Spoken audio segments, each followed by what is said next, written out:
Iran के बारे में मैं आपको पहले ही बता चुका हूं अपने पुराने अपडेट में, इससे पहले वाले में, कि ईरान के पास जो पुरानी मिसाइल्स हैं वो अब खत्म हो चुकी हैं और ईरान अब अपनी लेटेस्ट एडवांस और खतरनाक मिसाइल्स दाग रहा है। याद होगा आप लोगों को, अगर आप मुझे फॉलो कर रहे हैं और मेरी खबरों को देख रहे हैं। दोस्तों, सिर्फ ये हवाई बातें नहीं थी, ईरान अपनी खतरनाक क्लस्टर मिसाइल दाग रहा है। बहुत अच्छे से समझा रहा हूं, ये देखिए, ये है क्लस्टर मिसाइल। इस मिसाइल के ऊपरी हिस्से में आप देखेंगे तो बहुत सारे इसके अंदर छोटे छोटे हिस्से हैं, विस्फोटक हैं। यानी एक मिसाइल के अंदर कई सारे विस्फोटक, कई सारी मिसाइल होती है। ये एक ब्लास्ट नहीं करती है, ये हवा में उड़ती है और एकदम चारों तरफ फैल जाते हैं इसके अंदर से निकलकर अलग अलग विस्फोटक, जिसे दुनिया का कोई भी एयर डिफेंस सिस्टम हो रोकने में पगला जाता है। आई होप आप लोगों को ये चीज़ जो मैंने दिखाई और समझाई है क्लस्टर मिसाइल के बारे में, अब आपको कोई गलतफहमी नहीं होगी, दिमाग में आ जाएगा क्लस्टर मिसाइल क्या होती है। हजरात, अब ईरान इस क्लस्टर मिसाइल को दाग रहा है। सबसे पहले इजराइल की रिपोर्ट दिखा रहा हूं। इजराइल ने क्लेम किया है कि जो इजराइल की फौज है वो कह रही है ईरान अब जो मिसाइलें दाग रहा है, आधे से ज्यादा क्लस्टर मिसाइलें दाग रहा है। इजराइल की पूरी हवा टाइट है कि अभी हमने ऐलान किया था कि हमने ईरान की मिसाइल सिस्टम को तबाह कर दिया है, लॉन्चर बेकार कर दिए हैं, ईरान कमजोर हो गया है। जैसे ही हमने ऐलान किया ईरान कमजोर हो गया है, ससुरा अब ये जो है क्लस्टर मिसाइलें दाग रहा है। एक बात और बता दूं, क्लस्टर बम इंटरनेशनल लेवल पर बैन है। जी हां, इंटरनेशनल लॉ के हिसाब से क्लस्टर कोई भी बम हो वो पूरी तरह से बैन है। लेकिन ईरान बहुत खतरनाक खेल रहा है। ईरान ने अब क्लस्टर बम ही निकाल लिया कि लो बेटा, अब तुम क्लस्टर बम में खेलो। क्योंकि भाई इतना अच्छा इजराइल है, इजराइल ने तो कभी क्लस्टर बम, कभी फिलिस्तीन पे क्लस्टर बम मारे ही नहीं। तो इसी तरह से ईरान ने कह दिया कि हम भी कह देंगे हमने नहीं मारा। लेकिन ये इजराइल के ऊपर दागी गई ईरान की जो क्लस्टर मिसाइल है उसका मंजर जो है दिल को हिलाएगा। जरा इस तस्वीर को देखिए। इजराइल के आसमान में ये जो तारे टूट रहे हैं ना, ये तारे नहीं हैं, ये ईरान की क्लस्टर मिसाइल है। वही जो मैं आपको बता रहा था अभी, जो मैंने आपको दिखाया था। यानी एक मिसाइल के अंदर मिसाइलों के बहुत सारे बच्चे। अब इन्हें दुनिया का कोई एयर डिफेंस सिस्टम रोक ही नहीं सकता। एक टाइम में पेट्रियट डिफेंस सिस्टम 8 मिसाइल या 4 मिसाइल दाग सकता है। यहां पर 15-20 से भी ज्यादा एक मिसाइल के अंदर बहुत सारी मिसाइलें हैं। अब आप समझ सकते हैं कि ये जो लाइव फुटेज मैंने आपको दिखाई है, रियल फुटेज सीसीटीवी कैमरे की, ये इजराइल की है। इजराइल के अंदर ईरान क्लस्टर मिसाइल दाग रहा है और बहुत सारी मिसाइलों को अगर रोक भी लेगा तो 15-20 उसके विस्फोटक हैं। कितनों को रोक पाएगा? इस वजह से इजराइल को तगड़ा नुकसान हो रहा है। आसमान में इजराइल के इस वक्त ईरान की क्लस्टर मिसाइल नजर आ रही हैं।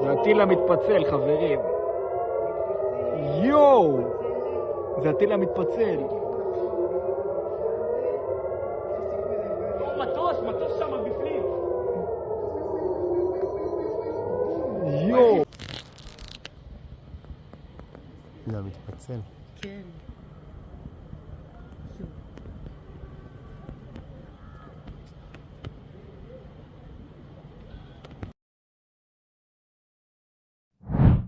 एक बार फिर से इराक के अंदर जो अमेरिका की डिप्लोमेटिक बिल्डिंग है, एम्बेसी भी कह सकते हैं, है वो अमेरिका की फैसिलिटी।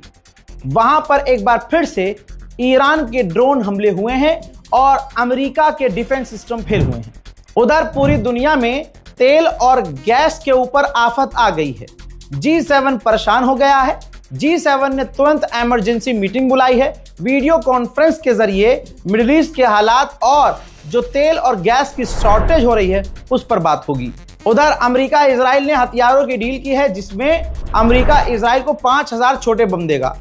वहीं आपको एक बड़ा अपडेट दे रहा हूं कि अमेरिका ने, डोनाल्ड ट्रंप की सरकार ने इजराइल से कहा है कि ईरान की ऑयल फैसिलिटी पर हमला मत करना। ये देख रहे हो जलवा ईरान का, ये ईरान की ताकत है। कल तक जो अमेरिका कह रहा था मिटा देंगे ईरान को, यह खामनाई की स्ट्रेटजी है, शहीद खामनाई की स्ट्रेटजी थी कि मेरे जाने के बाद अगर ये मुझे मार दें तो अब तुम्हें यह करना होगा कि पूरी दुनिया हिल जाए और ईरान पर हमला करने की गलती पूरी दुनिया पर भारी पड़े। और असल में पूरी दुनिया पर भारी पड़ रही है ईरान की पिटाई, और ये दुनिया जानती है। इटली की प्रधानमंत्री जो मेलोनी हैं, उन्होंने एक वीडियो जारी किया है, और वीडियो जारी क्या किया, उन्होंने एक मीडिया में बाइट दी है कि ईरान को परमाणु नहीं मिलना चाहिए, ईरान अपने ही लोगों को मारता है, ईरान के पास लॉन्ग रेंज की मिसाइलें हैं। दी इंटरनेशनल एनर्जी एजेंसी, दुनिया की सबसे बड़ी ये तेल का भंडार करने वाली कंपनी है, एजेंसी है, दुनिया के लिए है, ये एक देश के लिए नहीं है। हालात बेकाबू होता हुआ देखकर ये अपने भंडार को खोलने वाली है ताकि दुनिया में तेल और गैस की कमी ना हो। उधर अरब देश बहरीन के ऊपर भी बीती रात ईरान के ड्रोन रात भर उड़ते हुए नजर आए हैं। प्लैनेट लैब अमेरिका की कंपनी है जो सैटेलाइट कंपनी है। रियल टाइम में ये मैप, सैटेलाइट की मैप जो है जारी करती है, इमेज जारी करती है। जब पूरी दुनिया में जिल्लत उठानी पड़ी ट्रंप को और ईरान ने जो तबाही अमेरिका के बेसों पर की है, और उसकी तस्वीर जो सैटेलाइट से साबित हुई है, और अमेरिका की जो घंघोर बेइज्जती हुई है सो कॉल्ड सुपर पावर की, तो अमेरिका ने उस कंपनी प्लैनेट लैब को धमकाया और रिक्वेस्ट की कि आप अपने रियल टाइम में हमारा जो डेटा है, हमारी जगह जो तबाह नजर आ रही है, मेहरबानी करके उनको लेट कर दो, दिखाओ मत। तो प्लैनेट लैब ने 14 दिन की रिक्वेस्ट मानी है। 14 दिन तक अब प्लैनेट लैब जो है अमेरिका की साइट्स को अपडेट नहीं करेगा। मतलब अगर ईरान ने अमेरिका के किसी साइट को उड़ा दिया तो वो दिखाई नहीं देगा, वो बिल्कुल ठीक ठाक पुराना इमेज दिखाई देगा। तो किस तरह से अमेरिका और इजराइल दुनिया को बेवकूफ़ बनाने के लिए, अपने आप को ताकतवर दिखाने के लिए सैटेलाइट से खेल रहे हैं कि भाई दिखाओ मत तो दुनिया मानेगी नहीं। ईरान ने क्लेम किया है कि हमने इजराइल के हाइफा पोर्ट और इजराइल की कम्युनिकेशन साइट पर हमले किए हैं। इजराइल के हमलों में तेहरान में रशियन काउंसुलेट था, एम्बेसी नहीं, एम्बेसी की तरह एक छोटा सा रूस का ही दफ्तर था। तो रूसी काउंसुलेट पर इजराइल के हमले का असर नजर आया है, और रूसी जो काउंसुलेट है, बिल्डिंग है, डैमेज नजर आ रही है। दोस्तों, ईरान जिस तरह से खेल रहा है ये दुनिया के लिए सबक है, और बहुत नेक्स्ट लेवल पर खेल रहा है। जरा इस तस्वीर को देखिए, ये ईरान की मिसाइल है, ध्यान से देखिए, दागने से पहले की ये मिसाइल है जो अरब पर वो दागेगा, और बाद में उसने दागा है। उस पर लिखा हुआ है अरबों के लिए कि माफी के साथ, यानी माफ कर दीजिएगा, हम आप पर मिसाइल दाग रहे हैं। तो आप समझ सकते हैं कि ईरान का जो दिमाग है कितना खतरनाक चल रहा है। ईरान बार बार कह रहा है कि हम अरब के सिविलियन को और अरब को निशाना नहीं बना रहे हैं, अरब की जमीन पर जो अमरीकी जो ठिकाने हैं हम उसको निशाना बना रहे हैं, और उस पर लिख लिख कर, मिसाइलों पर लिख लिख कर ईरान मिसाइलें दाग रहा है। उधर कतर ईरान पर भड़का है और स्लैम किया है कि भैया स्ट्रेट ऑफ हॉर्मुज में ईरान के गुंडागर्दी की वजह से आज़ादी स्ट्रेट ऑफ हॉर्मुज में खत्म हो चुकी है। ऑस्ट्रेलिया की एक मेंबर ऑफ पार्लियामेंट ने अपनी ही गवर्नमेंट को रेल दिया और कहा कि हम दोगली पॉलिसी पर हैं।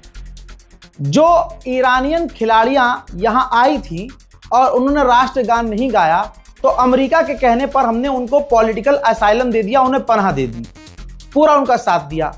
लेकिन हमारी सरकार इतनी दोगली है कि हमारी ही गवर्नमेंट जो ईरानी लड़कियों को असाइलम दे रही है इंसानियत के नाम पर, हमारी ही गवर्नमेंट दूसरी तरफ ईरान में जो 170 लड़कियां अमेरिका ने मार दी उस पर पूरी तरह से हमारी गवर्नमेंट खामोश है। We see a government minister that's really happy to pose with Iranian soccer players who we're giving asylum to. But we're quite happy to see the US and the IDF continue to drop bombs on their families and friends. I feel like we are living in a dystopian parallel universe. And you might have been able to get away with this stuff in the past, but every Australian can see it on their screens. Schools and schoolgirls bombed, rivers of fire, acid rain, and hospitals destroyed, and aid workers killed. It seems that your hypocrisy and your doublespeak knows no bounds. इन तमाम चीजों के बीच Ukraine के मजे आ रहे हैं। Saudi अरब ने Ukraine से deal की है कि सऊदी अरब अब यूक्रेन से इंटरसेप्टर ड्रोन लेगा, यानी ऐसे ड्रोन जो आने वाले ड्रोन से जाकर टकराते हैं और उन्हें वहीं खत्म कर देते हैं। उधर अमेरिकी नेता सेनेटर ने ऐलान किया है कि डोनाल्ड ट्रंप कंफर्म कर चुके हैं हमारी फौज ईरान में उतरने की तैयारी कर रही है, जमीनी ऑपरेशन करने की तैयारी कर रही है। हजरात, सबूत ईरान ने खुद दिया है कि अमेरिका और इजराइल ईरान के सिविलियंस को निशाना बना रहे हैं, रेसिडेंटल बिल्डिंग पर मिसाइल दाग रहे हैं। सबूत यह है कि ईरान ने एक ऐसी मिसाइल को सिविलियन के घर से निकाला है जो मिसाइल फटी नहीं। अब सोचिए, सिविलियन के घर पर अगर ये मिसाइल फटती तो ऑब्वियसली कितने आम लोग मारे जाते। इस मिसाइल का ना फटना और इस मिसाइल का सिविलियन के घर से निकलना सबसे बड़ा सबूत है कि अमेरिका, इजराइल ईरान के सिविलियंस को निशाना बना रहे हैं। अमेरिका का वो नेता, वो एनवॉय जो अमेरिका और ईरान के बीच बात कर रहा था, जब ये बातचीत का दौर चल रहा था, वो मीडिया पर आए और उन्होंने कुछ बड़ी बातें कही हैं जो आपको समझना होगा। उन्होंने कहा कि इजराइल सिर्फ एक बम के लायक है, इजराइल पर एक बम और इजराइल खत्म। ये मैं नहीं कह रहा हूं, वो आदमी कह रहा है जो अमेरिका की तरफ से ईरान से बात कर रहा था अटैक से पहले। आगे ये भी कहा कि हमने रशिया से पूछा है, रशिया ने कहा कि हम कोई इंटेलिजेंस हेल्प ईरान की नहीं कर रहे हैं। उन्होंने आगे ये भी कहा कि हम देख रहे हैं अगर ईरान बात करना चाहे तो ट्रंप बात कर सकते हैं। यानी आप जितने भी अमेरिकी ऑफिशियल्स को देखेंगे वो एक ही बात कर रहे हैं कि ट्रंप बात कर सकते हैं, डील हो सकती है, बात हो सकती है, क्योंकि पुतिन को रोकर गिड़गिड़ा कर ट्रंप कह चुका है कि भैया ये जंग रुकवा दो। इसीलिए व्लादिमीर पुतिन लगातार ईरान से कनेक्टेड है। कहने वालों ने कहा, गुलाबी सुअर ने कहा कि ईरान के पास अब ड्रोन खत्म हो रहे हैं, लेकिन ये ईरान ने वीडियो जारी किया है जिसमें वो मल्टीपल ड्रोन दागता हुआ नजर आ रहा है, जिससे अमेरिका का प्रोपेगेंडा एक बार फिर से फेल हो गया। ईरान से कुछ दिन की ही जंग में इजराइल की ऐसी हवा टाइट हुई है कि उसने अपना डिफेंस बजट $13 बिलियन बढ़ाने का प्लान कर लिया है। हजरात, ईरान में सिविलियंस निशाने पर हैं, सच्चाई है। आपकी स्क्रीन पर ये वो लड़की है जो नर्स थी, प्रेग्नेंट थी और इजराइल और अमेरिका के हमले में मारी गई। अब उनके जनाजे का मंजर देखिए। इनके जनाजे पर भी हमला हो सकता है क्योंकि भीड़ है, भीड़ को अमेरिका निशाना बना रहा है, लेकिन ईरानियों के दिलों में कोई खौफ नहीं है। ना वो अपनी मौत छुपा रहे हैं, ना अपना नुकसान छुपा रहे हैं, अपना डैमेज नहीं छुपा रहे हैं, ना कोई प्रोपेगेंडा चला रहे हैं।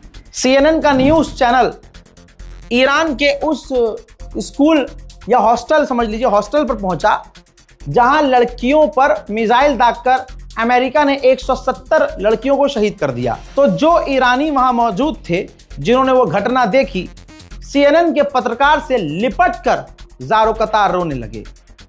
ये वीडियो पूरी दुनिया में दिखाई जा रही है और अमेरिका की घंघोर किरकिरी हो रही है। मैं फिर से कह रहा हूं, ईरान अपने नुकसानात नहीं छुपा रहा है इजराइल की तरह कि डैमेज इलाका मत दिखाओ, ईरान की मिसाइलों से क्या नुकसान हुआ है मत दिखाओ। ईरान साफ दिखा रहा है कि हमारा नुकसान हो रहा है, सिविलियंस इंफ्रास्ट्रक्चर बर्बाद हो रहे हैं। पिछले 8 घंटों में ईरान पर जो तबाही मचाने वाली अमेरिका और इजराइल ने बमबारी की है उसके कुछ मंजर दिखाना चाहूंगा।